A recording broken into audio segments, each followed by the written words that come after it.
Thank you for being with us. We start with Iran. Today is a year since the controversial arrest by Iran's so-called fashion police of a woman over her headscarf. Mahsa Amini was 22 years old, a Kurdish woman living in Iran's capital, Tehran.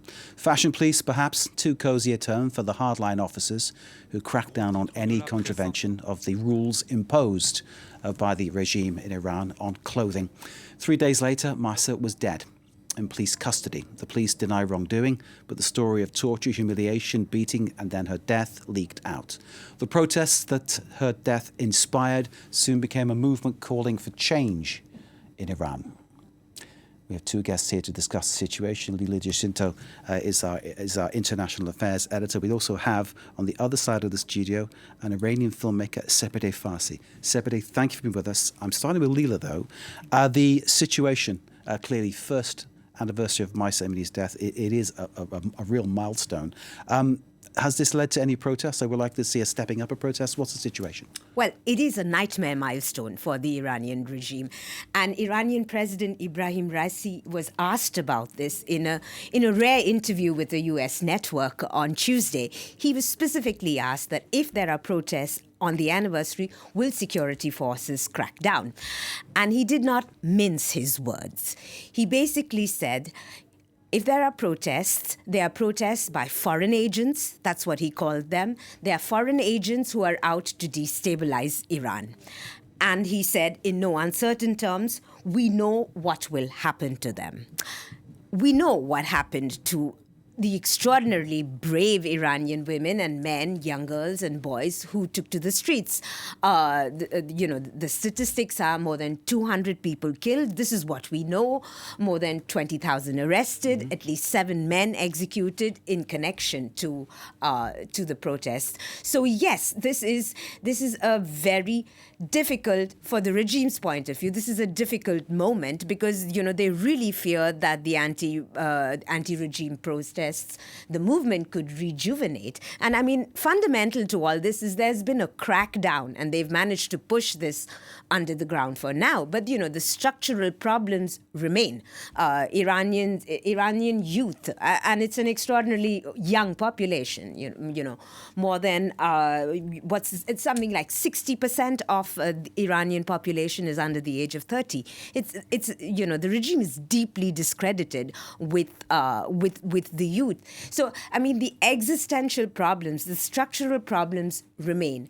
And the regime knows this. They crack down, but the death of Mahsa Amini and the protests, it was really a milestone. They can't put this back into the bottle.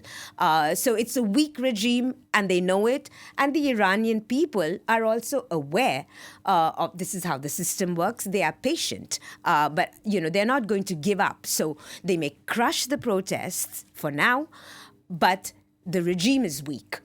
Weak regime, but as you point, the genie is out of the bottle. You can't put it back in, and people have this taste for demonstrating, which has continued throughout the year.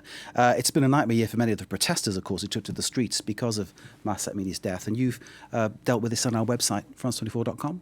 Indeed. We've got special coverage of this on our website. And among the special coverage, we've interviewed protesters whose lives were really upturned in the past 12 months. Among them was a school teacher from Mahsa Amini's hometown of Saqqez in the Kurdistan region. Now, in her native Kurdistan region, Mahsa Amini is known as Jinnah Amini. Like many Iranian Kurds, the family was not allowed to officially enter her Kurdish name. But she is, so Mahsa Amini is her Persianized name. And this person who we interviewed, he is now in Europe. So everyone that we interviewed fled into exile, and they are now talking from the safety of Europe. This gentleman was a school teacher in Saqqez, and he was at the cemetery on her burial day. And he describes how thousands of people had gathered at the cemetery in Saqqez. Apparently, there was an eerie, frightening quiet. They were waiting for her body to arrive from Tehran. And suddenly, a man in the cemetery shouted out, "She could have been my daughter." And from there was no going back. I mean, the protests spread from, this periphery of Iran across the nation. And one of the things about these protests is what role was played by minorities on the periphery of this official Shiite state. Some of the worst atrocities were in the Sistan-Baluchistan province, right on the east. The Baloch are a Sunni minority, and we interviewed a woman, a Baloch woman, who was arrested. She was sexually harassed in custody, and she tells us she's now in Europe. She did not want her location disclosed, and she said that she's still traumatized by what happened to her. So this is a nation traumatized. Many of its citizens are in exile. They say they are scarred, but they say they will not give up the fight. Leela, thank you. Bear with us. Sepideh Farsi, film director, thank you for joining us. I started with Leela so you could have a chance to hear the whole France 24 telling of the story before you give us your sense of what's been going on, your sense of what it means, and how you feel today, 1 year on after it all started. I feel a lot of sadness for all that has happened, and a lot of excitement, because I'm sure it's going to move again in Iran, abroad of course, but also in Iran, and the regime knows it very well. What you mentioned, Raisi's words, means that, and Khamenei also spoke, he said, he was talking about John Steinbeck and McCarthyism, and saying that what kind of a regime would allow dissidents to question its legitimacy, look at even the state, United States, and so forth and so on. But to say that they are really aware that the earthquake is coming, and they don't know when exactly or how it will happen, but they know that it's coming, that they're sitting under a volcano, on a volcano. And the thing is that women are resisting. Young people are resisting, men also, but mainly women. I mean, this compulsory hijab thing is gone. I mean, we lived through this for 40 years, more than 40 years, and these images that we're seeing, witnessing now, regardless of the fines that they're taking, of being thrown out of their jobs and not being led to places, even prisoners within the Evin prison are refusing to wear mandatory hijab, which is amazing. I mean, Narges Mohammadi is one of a very famous political prisoner. An activist, she was beaten 2 days ago, and she wrote about this, but she said that they threw me back to my cell because I was refusing to wear it, and this is inside the regime's worst prison, which is Evin. And so this is just an example of all that's going to unravel soon, and we're all waiting. This, like the 16th, is going to be, obviously it's unknown of how exactly. Abroad we know all of the, there have been calls, and Gina Mahsa's family published a letter 2 weeks ago, calling for rallies, and said that they were looking forward to the anniversary of her death, and that it was not over. So. Indeed. 3 days in police custody before the death was announced. Yes. It's a horrific thing to relive, isn't it, the whole kind of thing. Do you feel, and you pointed out very clearly, this has been led by women.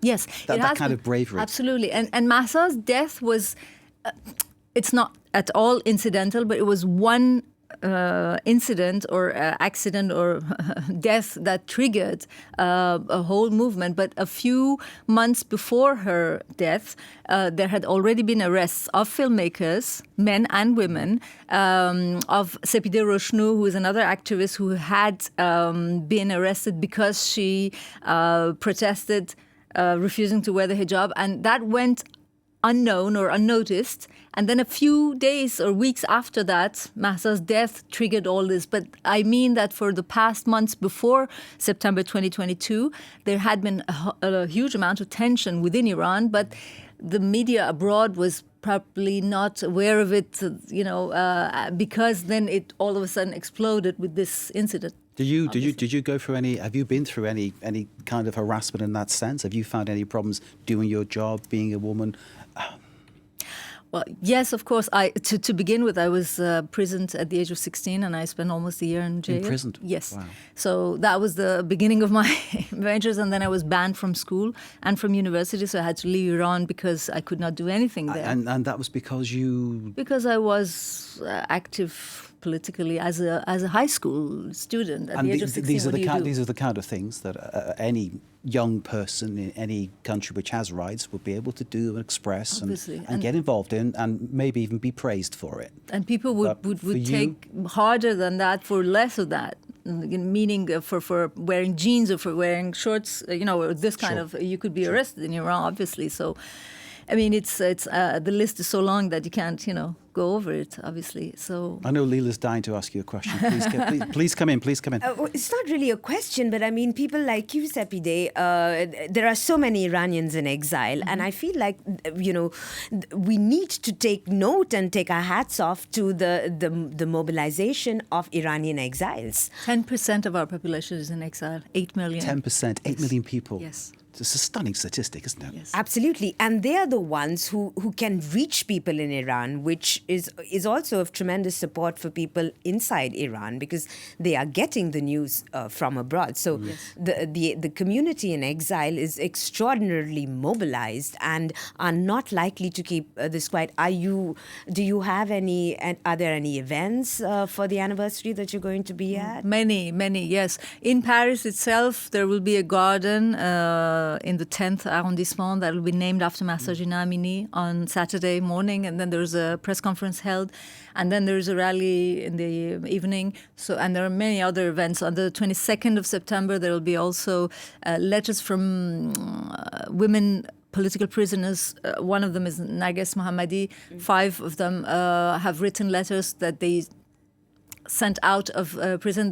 They were published in Le Monde, and they will be read in Gaieté Lyrique. There are many events all over the world. In Bonn, on the 19th, there are protests against Raisi's presence in New York. What is extraordinary is that the world's public opinion, the international public opinion, is with us, with the Iranians, with the Iranian women, and with this movement. Yet the politicians are doing business with this bloody regime, bloody-handed regime. And what we are asking is, please, be coherent. Stop doing business. This regime is bound to go. Be with us. Bear a bit.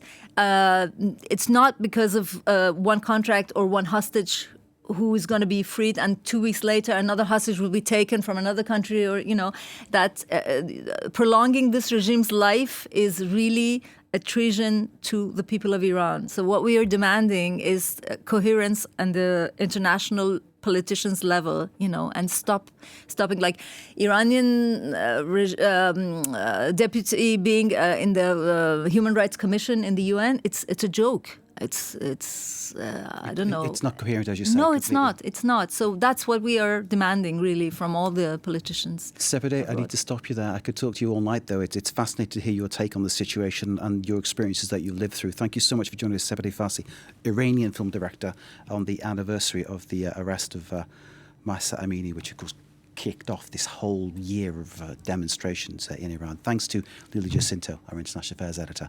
And I'd advise you to check out Leela's work on our website, france24.com, on this very story. Leela, thank you. Sepideh, thank you very much for being with us. Pleasure to meet you.